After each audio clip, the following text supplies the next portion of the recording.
Irmãos, eu disse para os irmãos já em outras vezes, em outras oportunidades, que eu tenho convidado alguns irmãos da igreja para pregarem, até como uma possibilidade de crescimento, de treinamento, né, para os irmãos e também nós uma oportunidade de ouvir uma outra pessoa, um dos nossos irmãos compartilhando a palavra.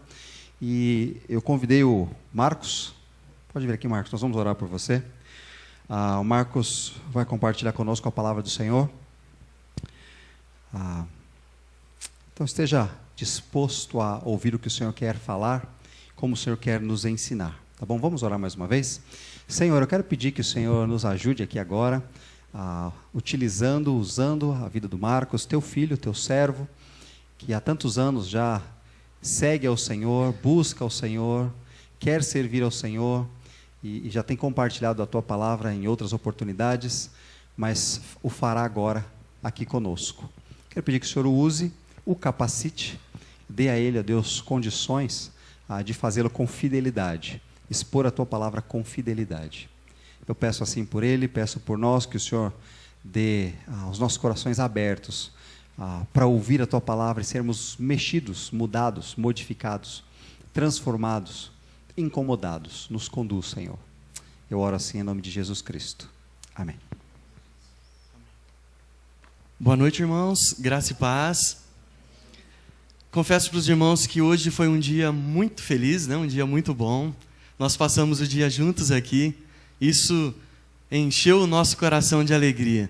Ver a grande maioria da igreja participando conosco aqui, né? Tive um tempo de comunhão maior com o Orides, com o Amarildo também, que nos ajudou aí a estreitar uma amizade tão abençoadora, né?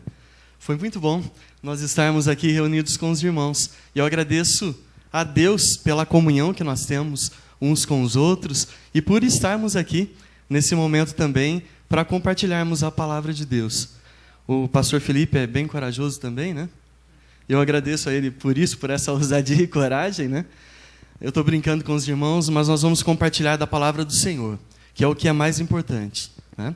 Nós, como cristãos, nós devemos estar o tempo todo guiados e orientados por ela, que é a palavra de Deus. E eu prometo para os irmãos que nós não vamos fugir dela nem um pouquinho. Amém? Antes de nós lermos a palavra, eu coloquei uma interrogação ali para provocar um pouquinho a memória dos irmãos. Alguém lembra o que isso aqui tem a ver com a pregação de domingo passado? O pastor Felipe não vale, né? Porque foi ele que pregou, né? Acho que tá na memória dele, está um pouquinho mais fresca. Os irmãos lembram? Quem é Jesus? Essa foi a pergunta que foi feita, né? O tema da mensagem da semana passada. Quem é Jesus? Eu vou abrir a Bíblia aqui. Quem é Jesus? Essa foi a pergunta. Nós estamos no mês de dezembro, é o mês que se comemora o Natal, do nascimento de Jesus, né? Então nós vamos falar de Jesus, que é o centro da nossa fé, né? Que é o centro da nossa salvação, que é aquele que se entregou na cruz do Calvário por amor a cada um de nós e em nosso lugar. Esse é o verdadeiro objetivo, o Senhor Jesus como Salvador.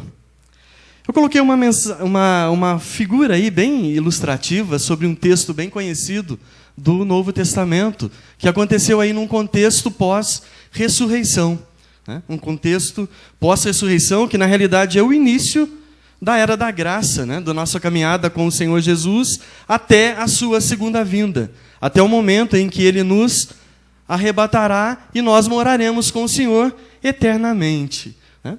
Eu coloquei uma pergunta. Você reconhece Jesus na caminhada?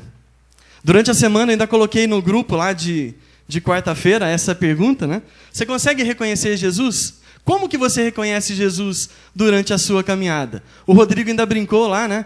Eu reconheço porque é um rapaz do olho azul, cabeludo, né? Um cabelo comprido, longo, né? E muita gente reconhece Jesus de forma diferente, né? De forma equivocada na realidade, não é? Foi apenas uma brincadeira, depois os irmãos comentaram alguns assuntos, algumas questões bem interessantes. Mas nós caminhamos com Jesus todos os dias. Todos os dias nós caminhamos e o Senhor Jesus está do nosso lado. O Senhor Jesus está conosco. Ainda quando criança, na minha caminhada cristã, os meus pais, às vezes de forma até equivocada, ficavam provocando, né? Cuidado onde você vai, porque Jesus está caminhando junto com você. Cuidado com quem você vai falar e o que você vai falar, porque o Senhor Jesus está caminhando com você. E na realidade é isso. O Senhor Jesus está conosco em todo o momento da nossa caminhada. Eu quero te convidar a abrir a sua Bíblia no Evangelho de Lucas, no capítulo 24.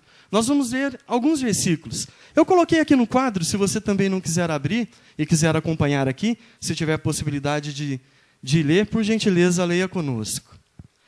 A versão que foi utilizada é a King James atualizada. E naquele mesmo dia, 2 deles estavam caminhando em direção a um povoado chamado Emaús, que ficava a cerca de 11 quilômetros de Jerusalém. E iam dialogando sobre todos os fatos recentemente ocorridos. Enquanto trocavam ideias e discutiam, o próprio Jesus se aproximou de ambos e começou a caminhar com eles. Entretanto, os olhos deles foram impedidos de reconhecê-lo. Então, ele lhes questionou: o que vos preocupa e sobre o que ides discutindo durante vossa jornada? E eles pararam entristecidos. No entanto, um deles, chamado Cleopas, replicou-lhe: és o único, porventura, que, tendo estado em Jerusalém, ignora acontecimentos desses últimos dias? Ao que ele lhes indagou: quais? E eles começaram a lhe explanar: ora, o que aconteceu com Jesus, o Nazareno, que era varão profeta, poderoso em obras e palavras diante de Deus e de todo o povo. E como os chefes dos sacerdotes e as nossas autoridades o entregaram para ser condenado à pena de morte e o crucificaram.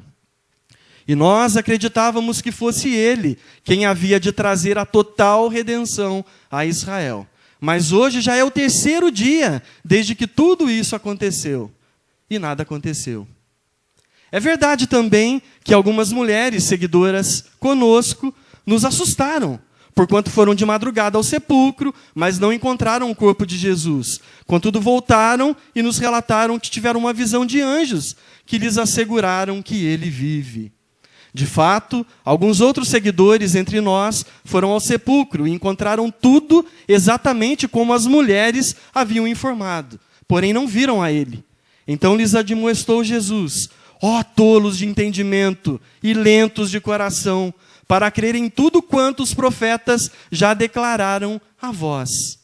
Ora, não era imprescindível que o Cristo padecesse para que entrasse na sua glória?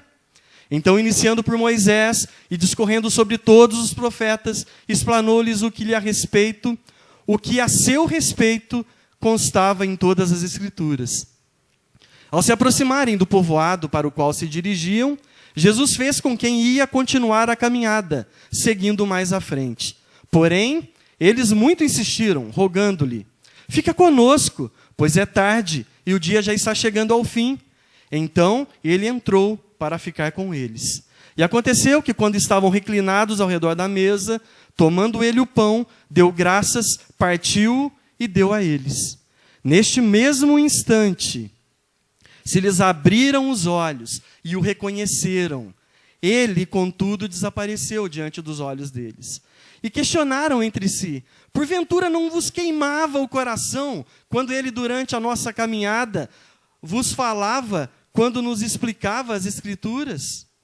E na mesma hora, levantando-se, retornaram para Jerusalém, onde encontraram reunidos os 11 e outros seguidores com eles, os quais anunciavam: é verdade, o Senhor ressuscitou e apareceu a Simão. Então os 2 comunicaram o que havia ocorrido no caminho e como Jesus fora reconhecido por eles enquanto partia o pão. Amém? Jesus aparece aos discípulos, é a continuação do texto. Não faz parte do nosso aqui. Onde que isso aconteceu? Onde que esses fatos aconteceram? Aconteceu numa pequena cidade chamada Emaús. O significado dessa palavrinha, né, Emaús, dessa cidade, significa lugar de águas termais, ou águas que curam.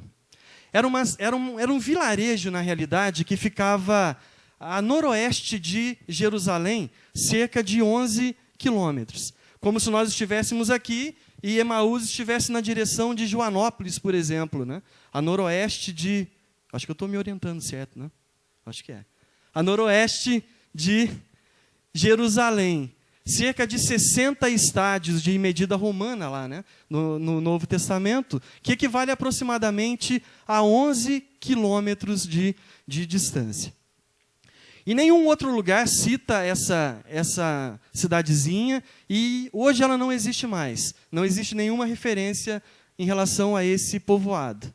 Quem que participou dessa jornada, dessa peregrinação aí?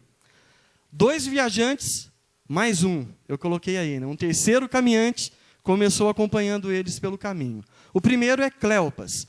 Única referência na Bíblia também, a gente vê um outro texto, um outro evangelista falando sobre ele, mas um texto muito curto, de 2 ou 3 versículos. Né? É uma forma contraída de Cleópatros, é o Cleopas. Né? O segundo caminhante, a Bíblia não cita o seu nome.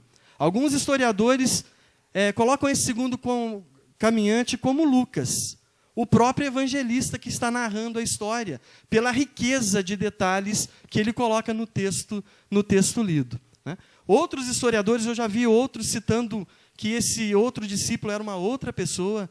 Eu li um autor que falava que poderia ser a mulher de Cleopas que estava caminhando. Mas o mais provável é que tenha sido Lucas, que estava caminhando ali no caminho de Emaús. E o terceiro, a velha pergunta lá do primeiro slide. Você conhece?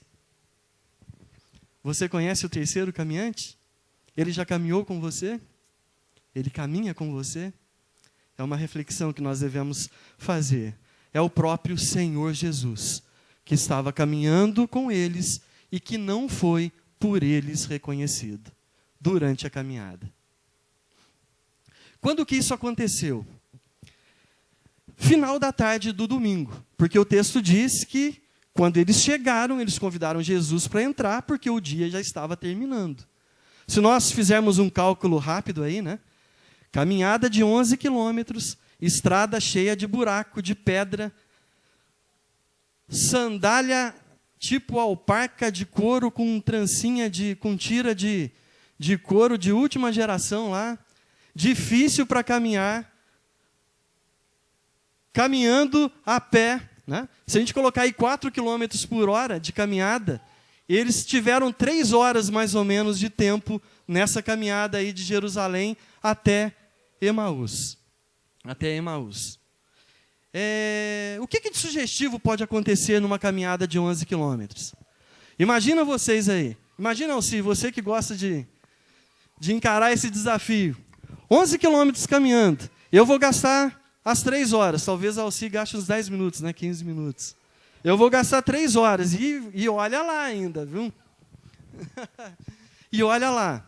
Mas o que de sugestivo pode acontecer durante uma caminhada de 11 quilômetros? Era um trajeto que era comum para eles, né? Não tinha carro, não tinha ônibus, não tinha trem, não tinha nada, né? Era só o Expresso Canelinha, né? Que a gente usava lá no interior de Minas Gerais, né? O Expresso Canelinha, né? Eram as 2 perninhas e a coragem para chegar lá. Era uma caminhada muito corriqueira. E geralmente se caminhava com um parceiro de caminhada. E ia se comunicando um com o outro durante essa caminhada. O versículo 14 mostra o que eles estavam fazendo durante essa caminhada. Estavam batendo papo. Estavam conversando. Sobre o quê? Sobre os últimos acontecimentos. A notícia estava em alta. Jesus foi crucificado. Jesus morreu na cruz. Aquele que a gente achava que era o libertador de Israel, que era o Senhor, que era aquele que transformaria a opressão romana que Israel estava vivendo, aquele líder político que a gente sonhava que ia mudar toda a nossa história, morreu há 3 dias. Aí acaba gerando até uma um questionamento, né? Mas espera aí, Jesus morreu na sexta, domingo, 3 dias. O judeu, mesmo que fosse um período de horas de um dia, ele contava como sendo um dia. Então a gente tem um período da tarde de sexta-feira, um dia, sábado o dia inteiro, 2 dias, e as primeiras horas da manhã do domingo, 3 dias. Eram contados, né? Então 3 dias já tinham se passado que Jesus morreu, e com ele, talvez morreu a esperança de muita gente, que tinha uma visão distorcida do Senhor Jesus, que não enxergava Jesus como sendo quem verdadeiramente ele é, o seu propósito real, de ser o Salvador da humanidade, de ser o sacrifício perfeito, de ser aquele que mudaria a história do homem, aquele que se entregaria para salvar toda a humanidade, que nasceu e que viria a nascer depois do sacrifício de Jesus. O versículo 15, chega o terceiro caminhante. Enquanto eles trocavam ideias lá, eles conversavam, eles discutiam, o próprio Jesus aproxima dos dois e começa a caminhar com ele. Quando a gente está numa caminhada querendo puxar conversa, né? A gente olha e o que a gente fala para o caminhante? E aí, você viu a Dilma aí sofrendo o impeachment? Vamos falar disso não. Você viu o Cunha sendo processado? Você viu não sei o quê? Você viu o que aconteceu em Extrema? Você vai procurar algum argumento para puxar papo, né? Tem gente que puxa papo e fala, olha, choveu hoje, rapaz, agora parou de chover, né? Como tá chovendo, né? Algum argumento a pessoa vai usar para puxar conversa com quem está caminhando. O versículo 16 mostra aí, né? Entretanto, os olhos deles foram impedidos de reconhecer Jesus. Eles não conseguiram reconhecer que era Jesus que estava caminhando com eles. O primeiro passo, andavam com Jesus, seguiam a Jesus, professavam que Jesus era o Senhor deles, porém, na hora de caminhar, não conseguiram enxergar que era Jesus que estava caminhando com eles. O versículo 17, vem a pergunta, né? Então ele lhes questionou, o que vos preocupa? Jesus puxando conversa com os dois caminhantes. O que preocupa vocês? Vocês estão com a cabeça meio baixa aí, estão meio preocupados. O que está preocupando vocês? Né? E o que vocês estão conversando aí durante o momento que vocês estão caminhando? O versículo 17, se os irmãos quiserem ir acompanhando aí na sua Bíblia. E a Bíblia fala, a narrativa de Lucas fala que eles pararam entristecidos. Esse verbo aí, né? Parar entristecido, é parecido com os olhos de quem chora. Sabe quando você passa aquele momento complicado de 2, 3 horas, uma noite inteira, chorando e preocupado com alguma coisa, e no outro dia está com aquele semblante abatido, com olhos de quem chorou? Esse parar entristecido é comparado a isso aí. A tradução mais próxima é isso aí, ó, com olhos de quem estava chorando.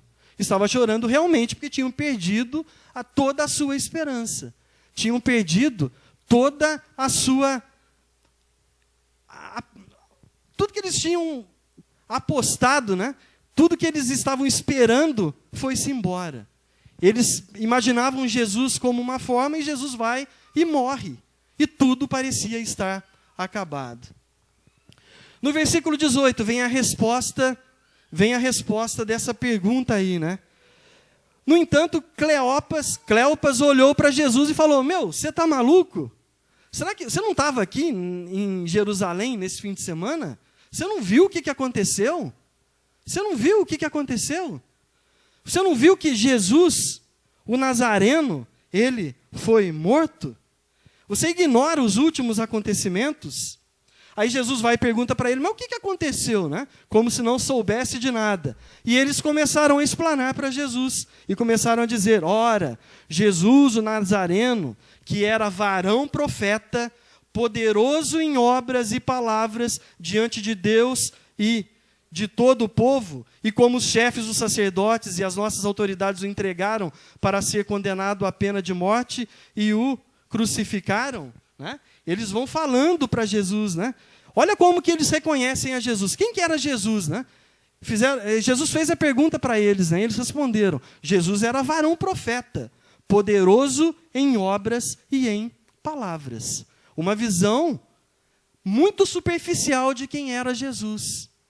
Eles não responderam: olha, nós somos discípulos dele.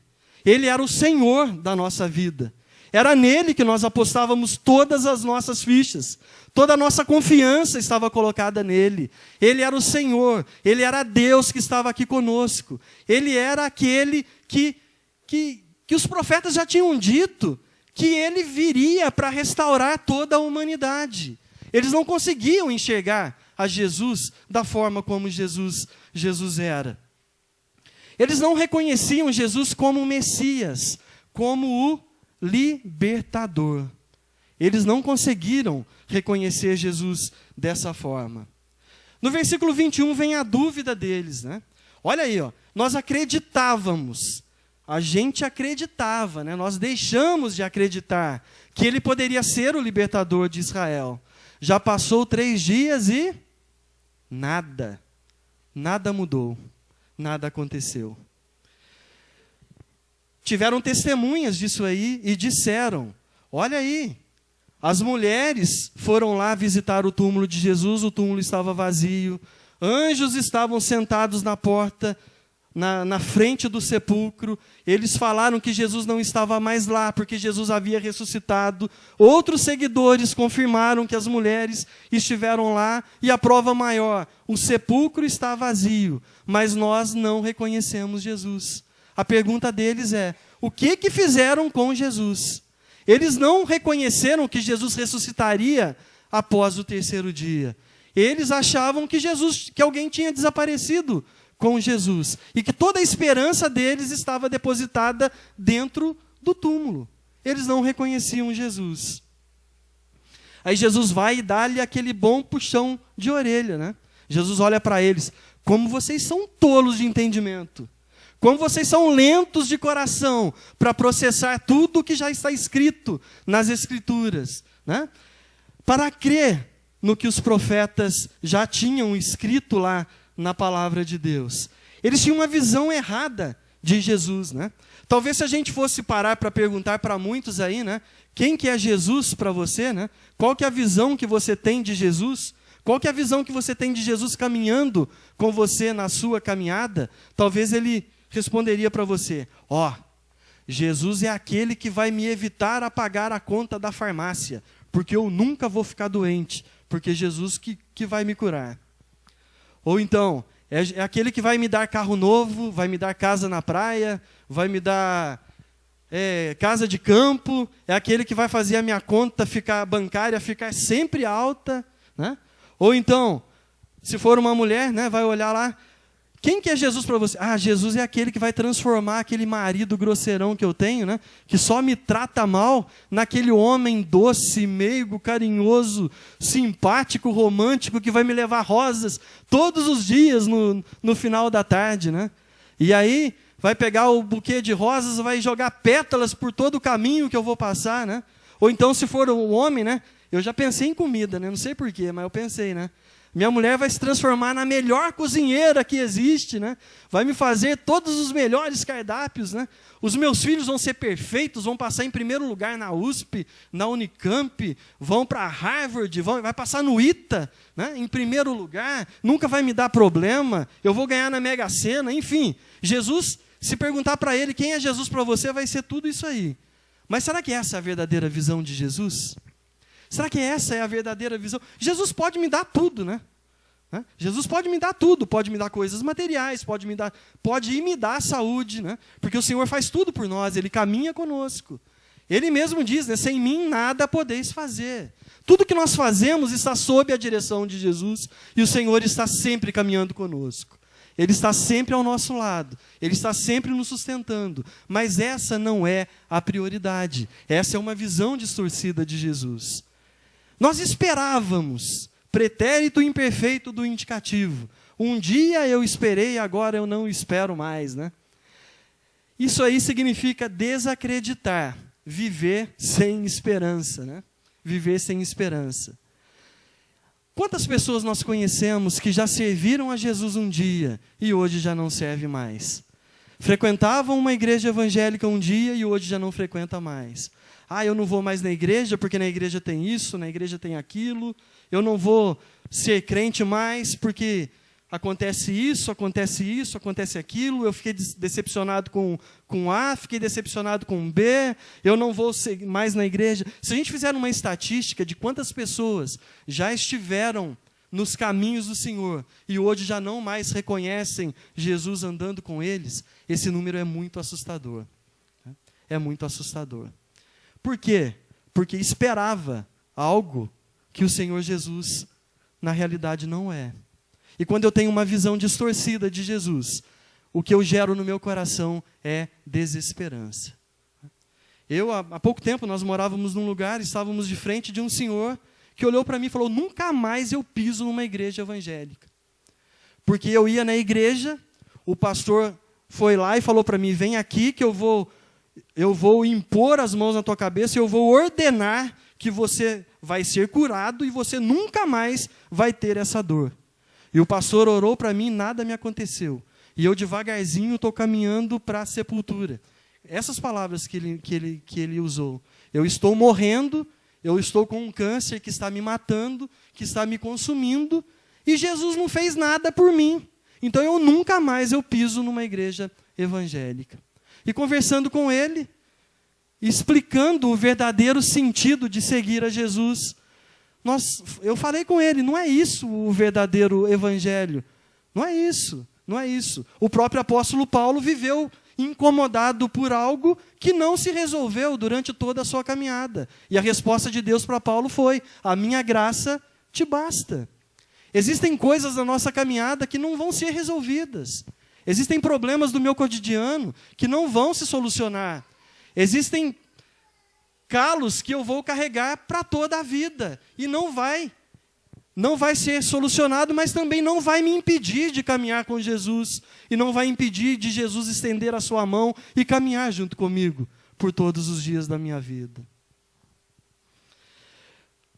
Não era, Jesus falando para eles de novo, não era imprescindível que o Cristo padecesse para que entrasse na sua glória. Ele estava falando de algo que era imprescindível, imperioso, necessário. Jesus estava falando da sua missão de resgate, do sacrifício perfeito, do pagamento total da dívida, do serviço sacerdotal que fora feito de forma definitiva através da morte de Jesus na cruz do Calvário. Aí, Jesus continuando, caminhando com eles, Jesus vai falando com eles. Ele começa lá no Gênesis. Ele fala de Moisés, fala do Pentateuco, Gênesis, Êxodo, Levíticos, Números, Deuteronômios, vai para os profetas, talvez fala um pouco lá de cada profeta, talvez parou um pouquinho lá em Isaías para falar do Messias que viria, e ele começa a detalhar para aqueles dois caminhantes uma mensagem talvez rica em detalhes, mais rica em detalhes do que as que nós fazemos no dia a dia. Jesus vai tentar colocar na cabeça deles quem ele era. Quem era Jesus? E que já estava registrado muito tempo atrás o papel de Cristo aqui nessa terra. Conhecer a Jesus. De que forma que eu posso fazer isso? De que forma? Jesus tentou se mostrar a eles através da explanação das Escrituras. E como que eu posso conhecer a Jesus de forma verdadeira? A leitura da palavra de Deus, que deve ser cotidiana na nossa vida. Hoje a gente foi premiado aqui porque leu o texto que foi proposto. Um período de oração, que é um diálogo que eu tenho pertinho com o Senhor, todos os dias. E através da comunhão com Ele, que é dada através da comunhão que nós temos uns com os outros. A comunhão que nós temos com o Senhor, através da leitura e através da oração. É dessa forma que eu vou conhecer Jesus de forma verdadeira. O profeta Oséias, ele fala que nós devemos conhecer e prosseguir em conhecer a Deus. Nós devemos ter uma relação íntima com o Senhor. Nós devemos ter uma relação cotidiana e crescente com Ele. E não só apenas aquele boa tarde, bom dia, que a gente faz com o nosso vizinho muitas das vezes. O Senhor quer que nós tenhamos uma comunhão mais próxima dEle. Ele quer que nós sejamos amigos dEle. Ele quer que nós sejamos como João, o discípulo amado era de Jesus, ao ponto de colocar o seu rosto no peito de Jesus para ouvir a respiração de Jesus, né? E não apenas como aqueles que não conheciam a Jesus de forma verdadeira, como a pergunta que foi feita por Filipe, né? Que Filipe olha para Jesus e fala: "Oh, mostra-nos o Pai, é o que nos basta", né? Eles não estavam reconhecendo Jesus como Deus ali junto com eles. Aí o Senhor Jesus olha para Filipe e fala para ele: "Filipe, eu estou há tanto tempo com você, Filipe, e você ainda não me conheceu." Então, irmãos, muitos anos de caminhada cristã não é garantia de conhecer ao Senhor. Muitos anos vindo na igreja não é garantia de conhecer a Jesus de forma verdadeira. Nós devemos estreitar o nosso conhecimento com Ele. Nós devemos estreitar essa amizade. Nós devemos ter o Senhor Jesus como meu melhor amigo, como aquele que participa de tudo na minha vida e eu não escondo nada dele. O versículo 28 e 29 vem um convite, né?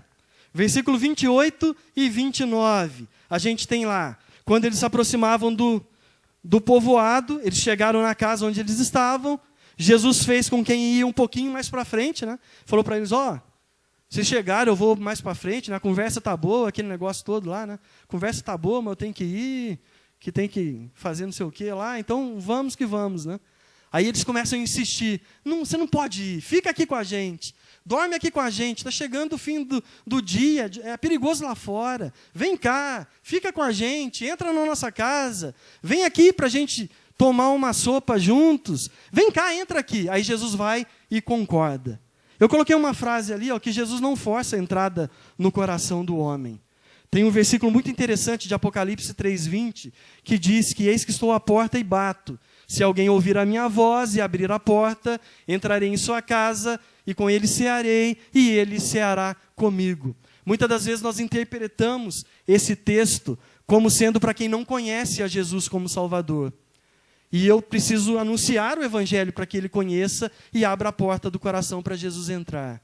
Mas uma interpretação muito interessante que a gente pode dar para esse versículo é quando eu conheço a Jesus e eu não dou o devido valor a Ele. Eu não reconheço Ele como Deus e como Senhor da minha vida.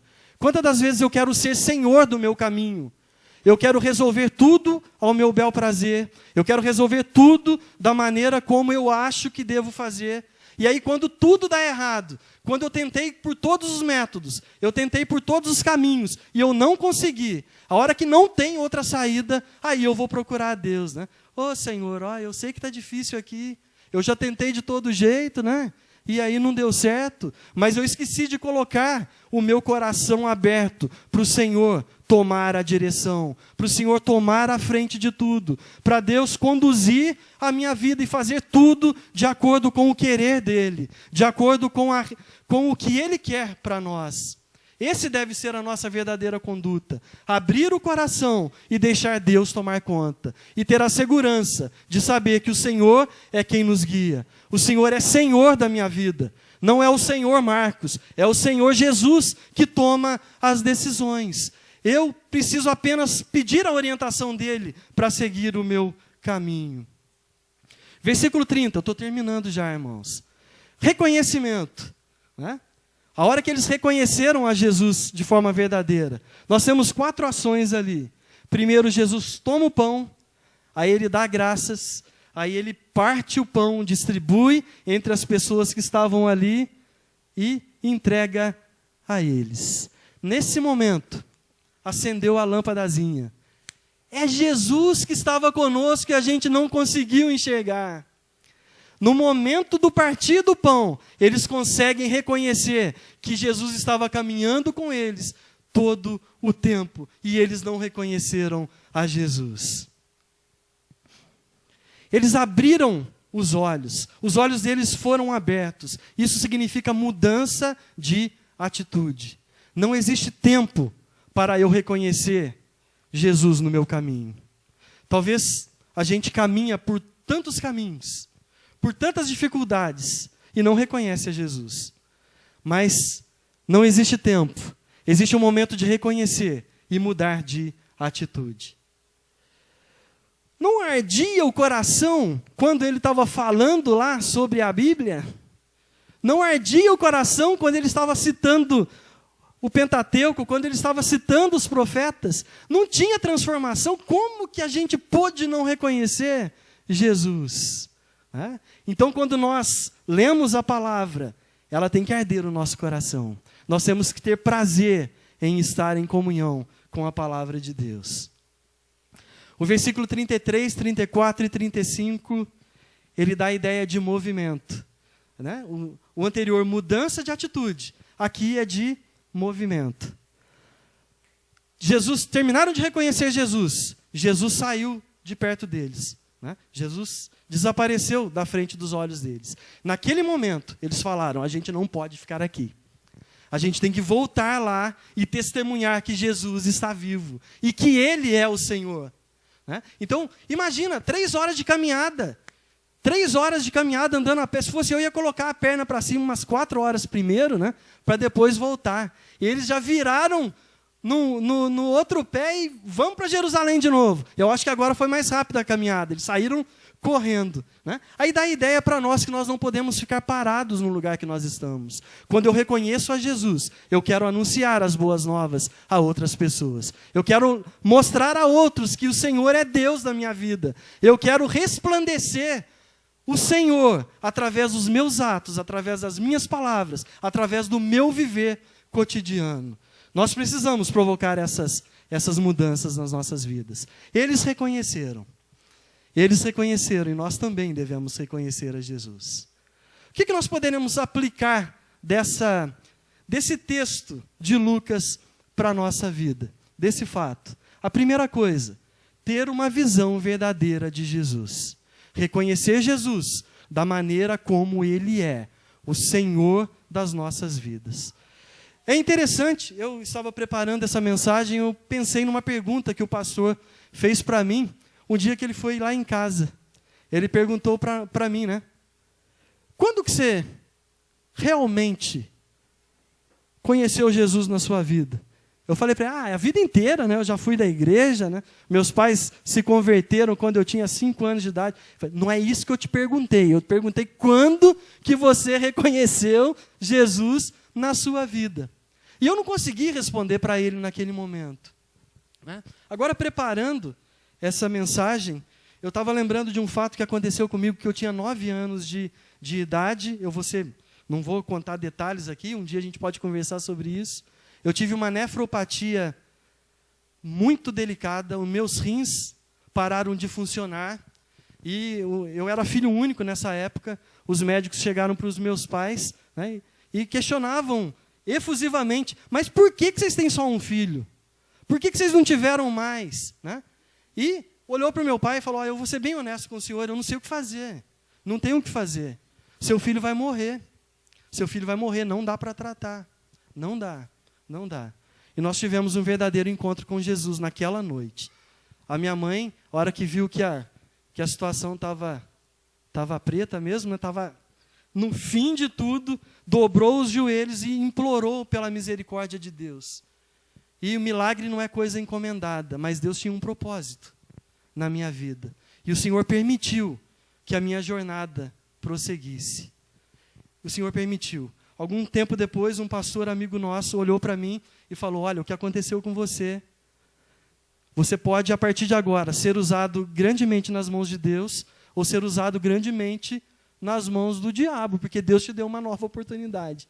E aquilo provocou uma reação tão grande na minha vida que naquele momento eu decidi, eu quero ser usado grandemente nas mãos de Deus. Eu quero caminhar com Jesus. Eu quero ter Jesus como o caminhante de todos os meus momentos. E Deus tem permitido. E bastante tempo já passou, né? 30 anos já se foram. E eu nunca mais tive nenhum problema com os meus rins. Eu fui embora do hospital, isso foi num sábado, na quarta-feira, porque poderia ter ido no domingo. Eu não fui porque o médico não tinha segurança. No outro dia o médico chegou, examinou, guardou todos os instrumentos dele, foi na porta, voltou, examinou de novo, pediu um monte de exame, pegou os resultados, refez os exames, como quem não acreditava no que tinha acontecido ali. mas houve uma verdadeira transformação. Houve uma verdadeira mudança. E eu passei a caminhar de forma verdadeira com Jesus, com apenas 9 anos de idade. E nunca deixei de caminhar com Ele. É claro, com todas as limitações, com todas as inseguranças do cotidiano, com todos os momentos que a visão distorce de Jesus e a gente acaba achando que a gente não precisa dele, né?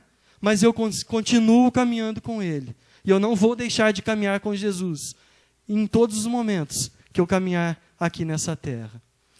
Nós devemos reconhecê-lo como Senhor. Esse é o primeiro ponto mais importante. Jesus é o Senhor da minha vida. Eu devo convidar Jesus para entrar na minha casa. Eu já estou há 20 anos na igreja, não importa. Se eu não convidei a Jesus de forma verdadeira para ser Senhor da minha vida, eu devo convidá-lo nesse momento. Ouvir Jesus com atenção, através da palavra, através da oração, através da comunhão com os irmãos. Essa é a aplicação que eu gostaria de trazer dessa palavra para os irmãos nesse momento. De que forma que você reconhece a Jesus na caminhada?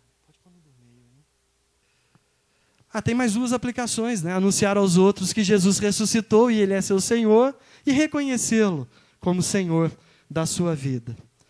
Quando que Jesus caminha conosco?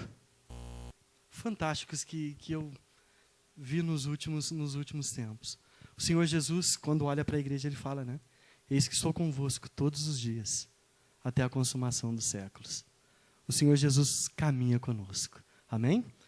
Eu agradeço em nome de Jesus. Muito obrigado.